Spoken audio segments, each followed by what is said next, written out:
And just looking at that, like, I'll take that role. I'll take the bad guy role, and I'll continue to take that on and be that for my teammates. Was Angel Reese's statement that she doesn't mind playing the bad guy in her feud with Caitlin accurate? A player who was already prepared to accept being the object of hatred. You don't hear that very often, particularly in women's basketball, where attention has only lately been this intense. As you can see, rivalries give sports their explosive nature. We had Magic. Frazier was Ali's. There must be two sides tugging at each other throughout every wonderful moment.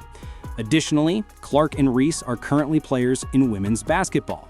The league may advertise everywhere by portraying one as the star, saying, okay, if it's necessary to keep the game growing, I'll take the villain role. The other person stepped into the flames. In women's basketball right now, it all started from the national championship game, and I've been dealing with this for 2 years now. And understanding, like, yeah, negative things have probably been said about me, but honestly, I'll take that because look where women's basketball is. People are talking about women's basketball, but you never would think that we'd be talking about women's basketball. People are pulling up to games. We got celebrities coming to games, sold out arenas, like just because of one single game. All of this began with the 2023 NCAA Championship. Iowa versus LSU. The most important women's collegiate basketball match in history took place at that moment. Millions of people watched, and in the closing seconds, Angel Reese approached Caitlin Clark directly and made the "you can't see me" motion. While the cameras were rolling, she pointed to her ring finger repeatedly. And the moment happened in the NCAA championship game where LSU won and Angel put the ring up in Caitlin's face. That was a moment in sports history that has really actually changed the course of women's sports history. That video went viral right away.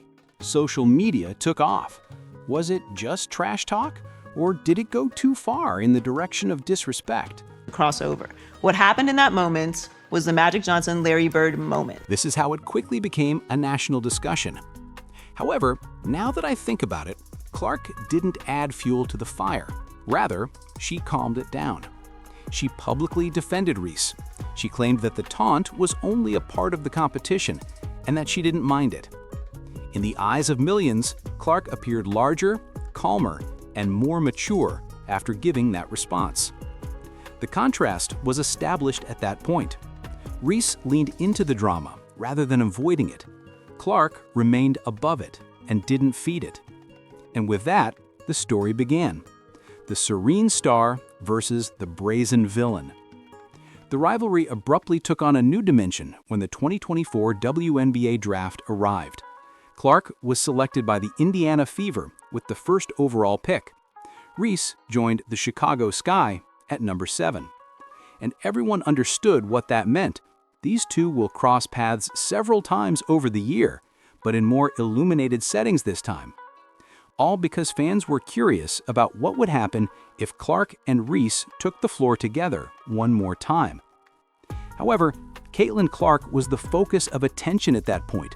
Before she ever put on her clothes, her performances sold out arenas. Celebrities began attending WNBA games. Ratings soared. Additionally, every Indiana versus Chicago game became a must-watch on television. In actuality, this competition wouldn't have the same significance if Clark weren't the sensation that she is. Only because of the person on the other side of her does Reese's villain part work. However, Chennedy Carter delivered a forceful body check that sent Caitlin Clark to the ground during this matchup between the Chicago Sky and Indiana Fever. What did Angel Reese do that caught your attention? She was observed applauding Carter's move and clapping. It was captured on camera from all sides.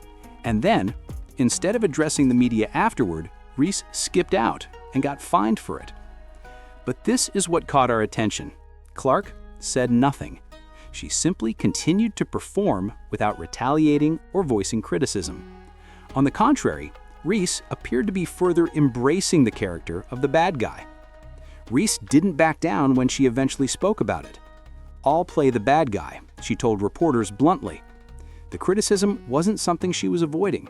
It belonged to her. Be that, and I know I'll go down in history. I'll look back in 20 years and be like, Yeah, the reason why we watching women's basketball is not just because of one person. It's because of me too, and I want y'all to realize that. Like, it's not just because of one person. A lot of us have done so much for this game, and Kennedy has been here before, obviously, but there are so many great players in this league that have deserved this for a really, really long time, and luckily, it's coming now. She even doubled down, saying, "I'll look back in 20 years and say the reason why we're watching women's basketball is not just because of one person, it's also because of me." She was expressing that she is aware that her presence, even as a villain, heightens the game. That's a bold statement, I must say. Reese considers herself to be more than a mere athlete. According to her, she serves as a counterpoint to Caitlinclark's focus. Every great narrative, in her opinion, requires two sides. And if it means that more people are watching the sport, she's okay with being the one who gets jeered. But here's the thing. Clark didn't request this. She never invited the drama or begged for a rivalry, yet it always finds her. And she manages it calmly each time it occurs.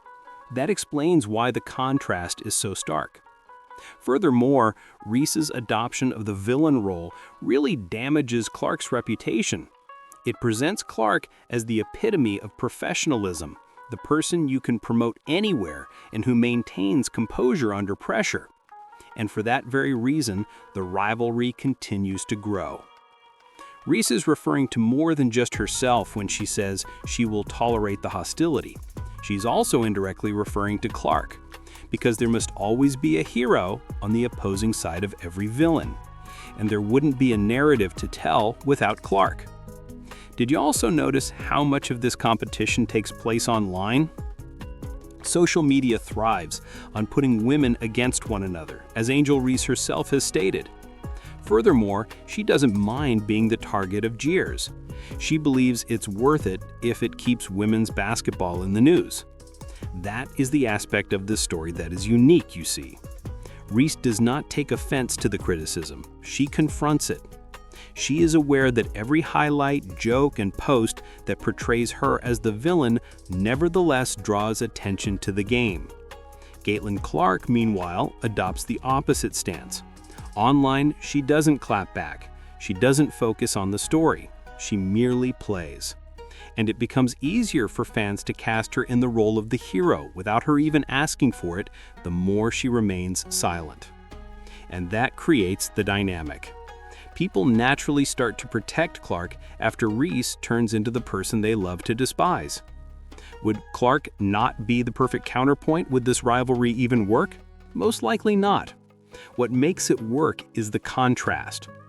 Actually, an illustration would be the May 2024 game.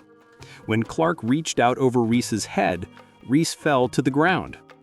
Was it deliberate? Well, some replied no, others said yes. In any case, the video went viral.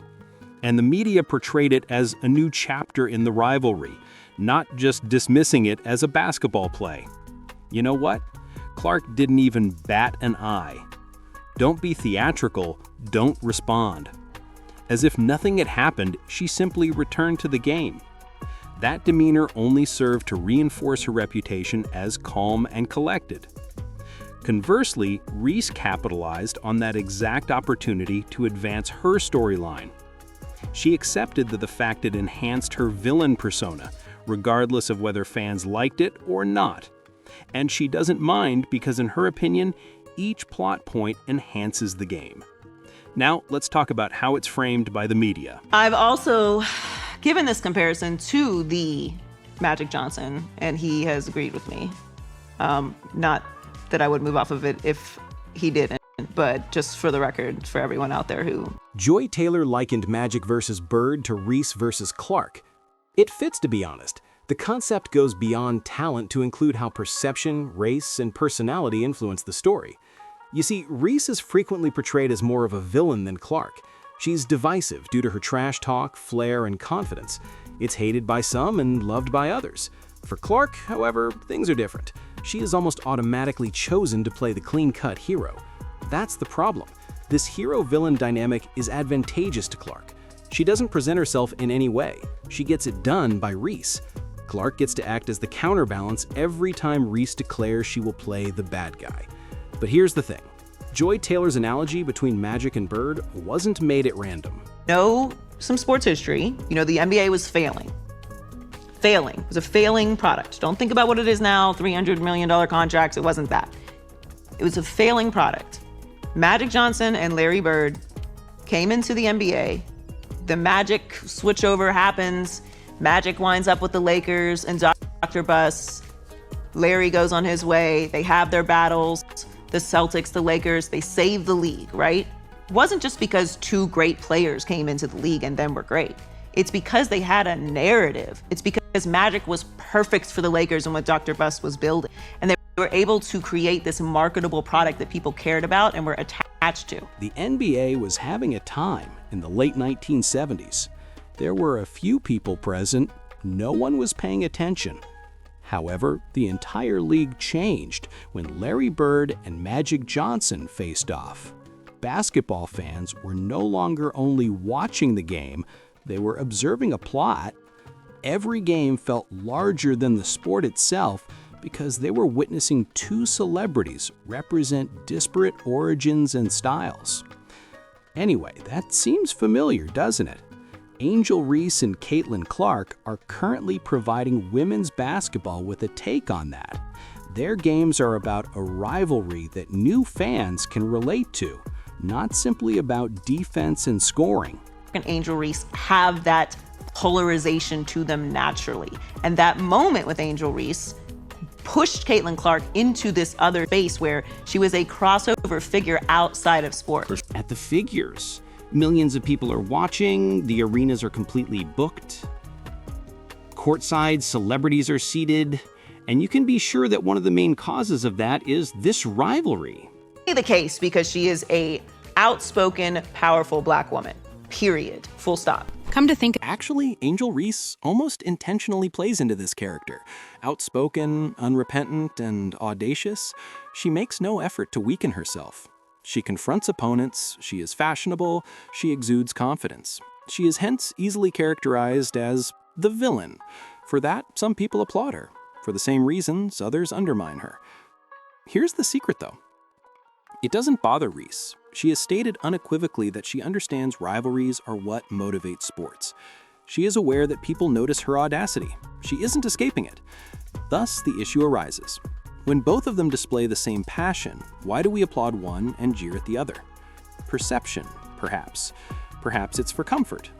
In any case, it maintains the game's prominence. Reese's thoughts extend beyond the present. She wishes to be known for having contributed to the explosion of women's basketball. It's not just because of one person, she added. She is correct in saying that names are advancing the sport. Let's be honest, though. Caitlinclark remains at the center of the plot. Reese would not have had the same enormous platform to portray the antagonist if Clark hadn't been a household name. Only because Clark is present as the other half does the rivalry work, and fans also pay attention. They view Clark as the cool-headed celebrity who just lets her game speak for itself. And for that reason, she is the one that everyone supports. In this rivalry, she emerges as the hero and the safe pick. The attention is good for Reese. The appreciation helps Clark. And additionally, both gain from the fact that they are constantly being discussed. Reese knows in her heart that Clark is even more admired when she puts up with being jeered. She's okay with that, though. She is contributing to something greater than herself. Thus, Reese proudly portrays the rival who made the trip unforgettable, while Clark becomes the face of the new WNBA era. Who actually benefits when Angel Reese claims she doesn't mind playing the antagonist? I mean, Caitlinclark seems to be the obvious answer. Clark gets to shine more as the good guy each time Reese adopts the villain persona, and this rivalry, like all the great ones in sports history, makes the match one to remember. Bird had Magic. The Pistons were owned by Jordan. Now, Clark has Reese. The only distinction? Clark doesn't need to strive for the hero position. It locates her.